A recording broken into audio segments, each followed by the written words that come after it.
Un des principes de l'évolution, c'est que ceux qui survivent, ce n'est pas forcément les plus forts, c'est ceux qui coopèrent le plus, ceux qui s'associent. Ils arrivent à perdurer, ils arrivent à résister aux conditions difficiles. C'est toujours intéressant de rappeler que frater, ce n'est pas la petite famille à l'origine. Frater, ça renvoie en latin à la grande famille, au genre humain. On est d'emblée dans un enjeu planétaire. Entre le paléolithique et le néolithique, il y a eu toute une partie où il n'y a pas de traces avérées, vues, reconnues, identifiées de violence et de guerre. En tout cas, de guerre, non, et de violence, très peu.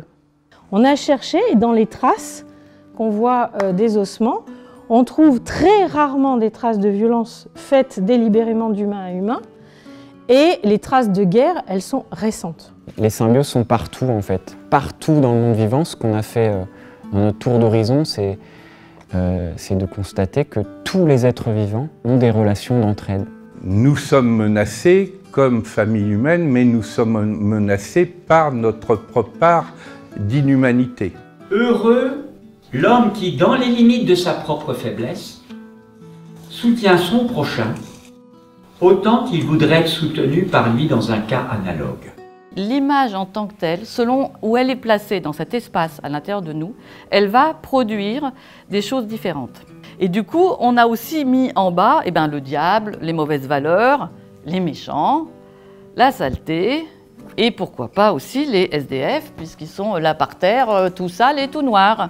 Pendant que les grands de ce monde, eux, sont bien lumineux et bien en hauteur, sur des tribunes, sur des scènes d'artistes. Donc c'est intéressant de voir que la représentation qu'on avait sur l'homme préhistorique, elle est complètement fausse. Nous avons été très imprégnés, impressionnés par des choses, et c'est à notre charge de décider de voir les choses autrement.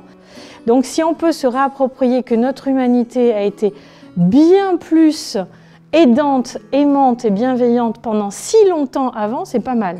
Nos belles valeurs en haut et nos mauvaises valeurs en bas, elles sont là en train de s'entrechoquer et ça met le bazar. Donc on pourrait débazarder ça en travaillant sur cette géographie intérieure, on pourrait déloger ces choses-là. La nouvelle géopolitique de demain, c'est celle qui considère que la question de la sagesse, la question de l'amour, la question de la puissance créatrice et non pas de la puissance dominatrice, c'est central. Donc à ce moment-là, c'est un pouvoir de création et qui est démultiplié par la coopération.